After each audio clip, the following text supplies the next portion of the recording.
എന്തു കുറവാ പടച്ചോൻ എനിക്ക് ഇങ്ങക്കും തന്നേ. ഈ കഴിഞ്ഞ ദിവസം 19 കൊല്ലം പ്രവാസ ലോകത്ത് നിന്നൊരു ചെറുപ്പക്കാരന് ഭക്ഷണം കഴിക്കുമ്പോ ഒരു എക്കിട്ട വരിക. ആ എക്കിട്ട വരുമ്പോ അങ്ങനെ കതച്ചു പോവുക. ആ വരുന്ന സമയത്ത് അവന്റെ വായിക്കൂടെ തിന്നതിന്റെ ഒരു ഓതിങ് പുറത്തു വരും. പലരും പറഞ്ഞു അത് ദഹിക്കാത്തത് കൊണ്ടാ, കുഴപ്പമാണ്. നാട്ടിൽ വന്ന് പരിശോധിച്ചപ്പോ ഡോക്ടർമാർ പറഞ്ഞു ചെറുകുടലിന്റെ അടുത്തൊരു ചെറിയൊരു പ്രശ്നമുണ്ട്, അതൊന്ന് ഓപ്പറേഷൻ ചെയ്തു മാറ്റണം. ചെലവ് എത്രയാന്ന് ചോദിച്ചപ്പോ പറഞ്ഞു 30 ലക്ഷം റുപ്യാവും. 30 ലക്ഷം റുപ്യ. നിങ്ങൾ ചിന്തിച്ചു നോക്കി. അവനാന്റെ ചെറുകുടലിന്റെ ഉള്ളിൽ ഒരു ചെറിയ സുഷിരം, ഒരു രോമം പോലെ എന്തോ സാധനം ഉണ്ട്. ആ സാധനത്തുമ്മൽ പറ്റുന്ന എന്തോ ഒരു പാളിച്ചയാണത്, ആ പരുക്കാണത്. അതൊന്ന് ക്ലിയർ ആക്കിയിട്ടില്ലെങ്കിൽ ചെല്ലുന്ന ഭക്ഷണം പെട്ടെന്ന് ഇങ്ങനെ തികട്ടി വരും. അതുകൊണ്ട് അതൊന്ന് മാറ്റണേ, 30 ലക്ഷം റുപ്യ ചെലവാ. എന്നിട്ട് അദ്ദേഹം പറയാ 19 കൊല്ലത്തെ പ്രവാസ ലോകത്ത് ഞാൻ ഉണ്ടാക്കിയതൊക്കെ ഞാൻ ചെലവാക്കി, അതിന്റെ ബാക്കി ചെലവ് വേറെയും കിടക്കുക. എന്റെ ചെറുകുടലിന്റെ ഉള്ളിലുള്ള ഒരു ചെറിയ രോമത്തിന് ഇത്രക്ക് വില ഉണ്ടെങ്കിൽ എന്റെ ശരീരം മൊത്തം പടച്ചോനൊന്ന് കേടിരുത്തിയാല് എനിക്ക് ഈ ദുനിയാവ് മതിയാവൂല, ദുനിയാവ് മൊത്തം വിറ്റാലും മതിയാവൂല. എത്ര ആശ്വാസത്തിലാണ് നമ്മൾ ജീവിക്കുന്നത്. ഈ കഴിക്കുന്ന ഭക്ഷണം ഇത് കഴിഞ്ഞിട്ട് 10 മണിയാകുമ്പോഴേക്കും ദഹിക്കുന്നില്ലേ? ആവശ്യമുള്ളത് വിസർജ്യത്തിലേക്ക് പോകുന്നില്ലേ? കുടിക്കുന്ന വെള്ളം മൂത്രമായിട്ട് പോകുന്നില്ലേ? ഒരു തവണ മൂത്രമൊഴിക്കാൻ പറ്റാതായി പോയാ മതി.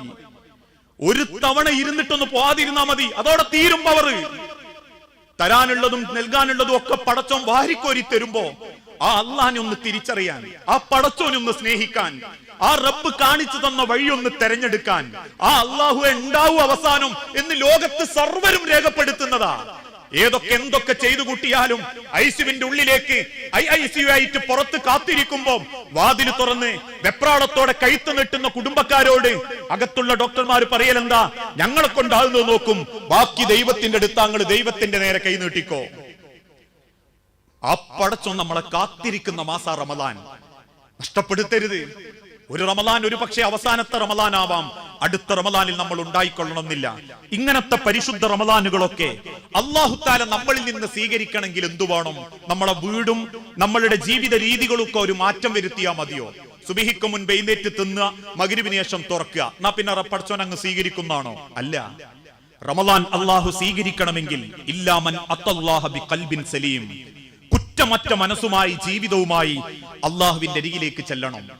ജീവിതത്തിൽ ഒരു പാപമില്ലാതെ അള്ളാഹുവിനെ കണ്ടുമുട്ടാൻ പറ്റണം. അവിടെ പ്രത്യേകം വിശുദ്ധ ഖുർആനിന്റെ വെളിച്ചത്തിൽ അള്ളാഹുവിന്റെ ഹബീബായ നബി തങ്ങൾ പറഞ്ഞു, വത്തഖുല്ലാഹല്ലദീ തസാഅലൂന ബിഹി വൽ അർഹാം. മനുഷ്യരെ, നിങ്ങളുടെ കുടുംബം, ആ കുടുംബ ബന്ധങ്ങളെ പറ്റി റബ്ബിന്റെ മുൻപിൽ നിങ്ങൾ ചോദ്യം ചെയ്യപ്പെടും.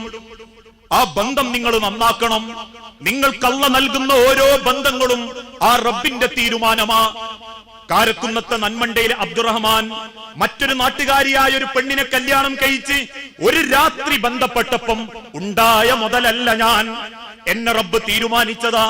എന്റെ വാപ്പാന്റെ ശ്രമിക്കപ്പെടുന്ന കോടിക്കണക്കിന് ബീജങ്ങളിലെ ഒരു നിസ്സാരമായിരുന്ന ഞാൻ എന്റെ ഉമ്മാന്റെ ഗർഭാശയത്തിന്റെ 3 ഭിത്തികൾക്കുള്ളിലുള്ള അണ്ഡവുമായി കൂടിയോജിച്ച് രക്തപിണ്ഡമായി, മാംസപിണ്ഡമായി, പിന്നീട് പുറത്തേക്ക് വന്ന് വാപ്പാ എന്ന് വിളിക്കാൻ വാപ്പയെയും, ഉമ്മ എന്ന് വിളിക്കാൻ ഉമ്മയെയും, എന്റെ കാക്ക എന്ന് വിളിക്കാൻ കാക്കയെയും, പെങ്ങളെ എന്ന് വിളിക്കാൻ പെങ്ങളെയും, മൂത്താപ്പ, അളാപ്പ, അനിയൻ, ഇങ്ങനെ സർവരെയും എനിക്ക് നിശ്ചയിച്ചു തന്നത് എന്റെ റബ്ബാ. ആ റബ്ബിന്റെ തീരുമാനമാ ഞാൻ ഏത് കുടുംബത്തിൽ, ഏത് വാപ്പാന്റെ, ഏത് കുടുംബത്തുകാരന്റെ ഭാഗാകണം. ഇത് പടച്ചോന്റെ തീരുമാന. അതല്ലേ റബ്ബ് പറയുന്നതും, യാ അയ്യുഹന്നാസ് ഇന്നാ ഖലഖനാകും മിൻ ദകരിൻ വ ഉൻസാ വജഅൽനാകും ശുഊബൻ വഖബായില ലിതആറഫു ഇന്ന അക്രമകും ഇൻദല്ലാഹി അത്ഖാകും. യാ അയ്യുഹന്നാസ്, ജനങ്ങളെ, തറവാടുള്ളവനെ, തറവാടില്ലാത്തവനെ, കറുത്തവനെ, വെളുത്തവനെ, പണമുള്ളവരെ, പണമില്ലാത്തവരെ, അയ്യുഹന്നാസ്, ഒരേ റബ്ബിന്റെ സൃഷ്ടികളായ, ഒരേ രക്തമുള്ള, ഒരേ വായു ശ്വസിക്കുന്ന, ഒരേ റബ്ബിന്റെ വെള്ളം കുടിക്കുന്ന മനുഷ്യരെ, ഇന്നാ ഖലഖനാകും മിൻ ദകരിൻ വ ഉൻസാ. നിങ്ങൾക്കൊക്കെ ഒരു വാപ്പയേയുള്ളൂ, നിങ്ങൾക്കൊക്കെ ഒരു ഉമ്മയേയുള്ളൂ. പണക്കാരന് 2 വാപ്പ, പണക്കാരത്തിക്ക് 2 വാപ്പ അല്ലല്ലോ. പാവപ്പെട്ടവൻ ഒരു ഉമ്മ, പാവപ്പെട്ട കറുത്തവൻ ഒരു ഉമ്മ അല്ലല്ലോ. കറുത്തവനും വെളുത്തവനും ഒരുമ്മയേയുള്ളൂ, ഒരു വാപ്പയേയുള്ളൂ. പിന്നെന്തിനാ റബ്ബ് വ്യത്യസ്ത കുടുംബങ്ങളാക്കിയത്? ഇന്ന അക്രമക്കും ഇൻദല്ലാഹി അത്ഖാക്കും. അല്ലാഹു വിശുദ്ധ ഖുർആനിലൂടെ പഠിപ്പിച്ചു, വജഅൽനാകും ശുഊബൻ വഖബായില ലിതആറഫു. വ്യത്യസ്ത ഗോത്രമാക്കിയത് നിങ്ങൾ തമ്മിൽ തല്ലാനല്ല, കുടുംബത്തിന്റെ പവർ നോക്കി, കുടുംബത്തിന്റെ സമ്പത്ത് നോക്കി നിങ്ങൾ ബന്ധങ്ങൾ തീരുമാനിക്കാനല്ല, ആളും തരവും നോക്കി ബന്ധങ്ങളെ വേർപ്പെടുത്താനോ ചേർത്ത് പിടിക്കാനോ അല്ല. ഞാൻ കക്കുയിക്കണ്ടി കുടുംബമാണെങ്കിൽ എന്റെ പെണ്ണത്തോളി ഏതോ ഒരു പാറക്ക് താഴെയുള്ള കുടുംബമാ, ഞങ്ങൾ പരസ്പരം അറിയാൻ, പരസ്പരം മനസ്സിലാക്കാൻ, രണ്ട് കുടുംബങ്ങളിൽ ഏത് തറവാടാവട്ടെ, ഏത് തറവാട് കുറഞ്ഞവനാവട്ടെ, അള്ളാഹുവിന്റെ കണ്ണിൽ മനുഷ്യനെ പടച്ചോൻ ഉത്തമനാക്കുന്നത് ഇന്ന അക്രമക്കും ഇൻദല്ലാഹി അത്ഖാക്കും. ഇന്ന അക്രമക്കും, നിങ്ങളിൽ ഏറ്റവും നല്ലവനാരാ? ഇൻദല്ലാഹി അത്ഖാക്കും, പടച്ച റബ്ബിനെ ഭയപ്പെട്ടുകൊണ്ട് ബന്ധങ്ങളെ കൂട്ടിച്ചേർക്കുന്നവൻ, അള്ളാഹുവിന്റെ പരലോകം ആഗ്രഹിച്ച് ബന്ധങ്ങളെ ചേർത്ത് പിടിക്കുന്നവൻ, ബന്ധങ്ങൾക്ക് പടച്ചോന്റെ സ്വർഗത്തിന്റെ മഹത്വം അറിഞ്ഞ് ജീവിതത്തെ ചിട്ടപ്പെടുത്തുന്നവൻ. പക്ഷെ ഇന്നാ ബന്ധങ്ങളാ പലരും അലോഗ്യത്തിലാ. എത്ര ബന്ധങ്ങളാ തമ്മിൽ പിണങ്ങി അലോഗ്യവും മനസ്സ് വേർപ്പെട്ടും ജീവിക്കുന്നത്. അങ്ങോട്ടും ഇങ്ങോട്ടും ഒക്കെ ഉള്ള പിണക്കാപ്പ സ്റ്റൈല് അല്ലേ? പ്രവാചകൻ സല്ലല്ലാഹു അലൈഹി വസല്ലമന്റെ 6ാമത്തെ വയസ്സിൽ ഉമ്മ മരിച്ചു. ജനിക്കുന്നതിന്റെ മുൻപേ വാപ്പയും മരിച്ചു. യതീമായ പ്രവാചകനെ അന്ന് കൂട്ടിക്കൊണ്ടുപോകുന്നത് അബൂ ത്വാലിബ് എന്ന എളാപ്പന്റെ ഭാര്യ ഫാത്തിമ എന്ന പെണ്ണ. ഫാത്തിമ എന്ന പെണ്ണ് കൂട്ടിക്കൊണ്ടുപോയി അള്ളാഹുവിന്റെ റസൂലിനെ പൊന്നോല നോക്കുന്നുണ്ട്. ആ ഫാത്തിമ ബീവിന്റെ ഇളയ മകനാണ് അലി ഇബ്നു അബീ ത്വാലിബ്. അവസാനം ഫാത്തിമ ഉമ്മ മരിക്കുമ്പോൾ റസൂലുള്ളാഹി സ്വല്ലല്ലാഹു അലൈഹി വസല്ലം ആ മയ്യത്തെടുത്ത് ഖബറിന്റെ അരികിൽ ചെല്ലുന്ന ഒരു രംഗണ്ട് ചരിത്രത്തില്. ഫാത്തിമ ഉശ്വാസിയായിട്ടില്ല, എന്നാലും ആ ഖബറിലേക്ക് ഇറക്കി വെക്കുമ്പോൾ ഖബറിന്റെ 4 ഭാഗവും കൈകൊണ്ട് പതുക്കെ അങ്ങനെ റസൂലുള്ള തടവും. റസൂലുള്ളാന്റെ കണ്ണിങ്ങനെ നിറയും. എന്നിട്ട് അള്ളാഹുവിന്റെ ഹബീബ് പറയും, ഖബറേ, നിന്റെ ഉമ്മാനെ കൂടുതൽ വേദനിപ്പിക്കരുത് ട്ടോ, നിന്റെ ഉമ്മാനെ കൂടുതൽ സങ്കടപ്പെടുത്തരുത് ട്ടോ ഖബറേ. എന്നിട്ട് മുകളിലേക്ക് കയറി കരയുന്ന റസൂലുള്ളാഹി സ്വല്ലല്ലാഹു അലൈഹി വസല്ലമയോട് സഹാബത്ത് ചോദിക്കും, നബിയേ, ആ ഉമ്മാനങ്ങൾ എന്തിനാ ഇത്രക്ക് സ്നേഹിച്ചത്? അള്ളാഹുവിന്റെ റസൂലുള്ള പറയും, അലിക്ക് മുൻപ് ഫാത്തിമ എനിക്ക് ഭക്ഷണം തന്നിട്ടുണ്ട്.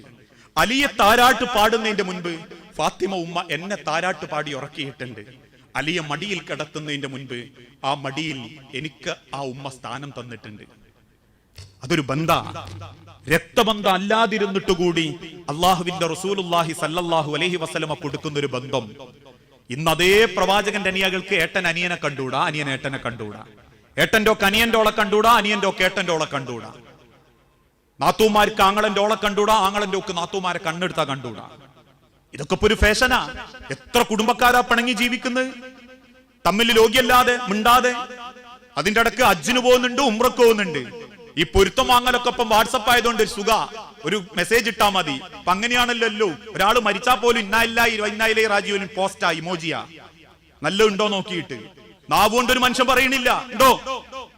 ഇനി അഥവാ ഇമോജി ഇട്ടോന്റെ ഞാൻ വിചാരിച്ചോന്നില്ലെങ്കിൽ എനിക്ക് പണക്ക. എന്താ, വാപ്പ മരിച്ച ഗ്രൂപ്പിൽ ഇട്ടിട്ടോ എനിക്കൊരു പേസ്റ്റ് ചെയ്തില്ല.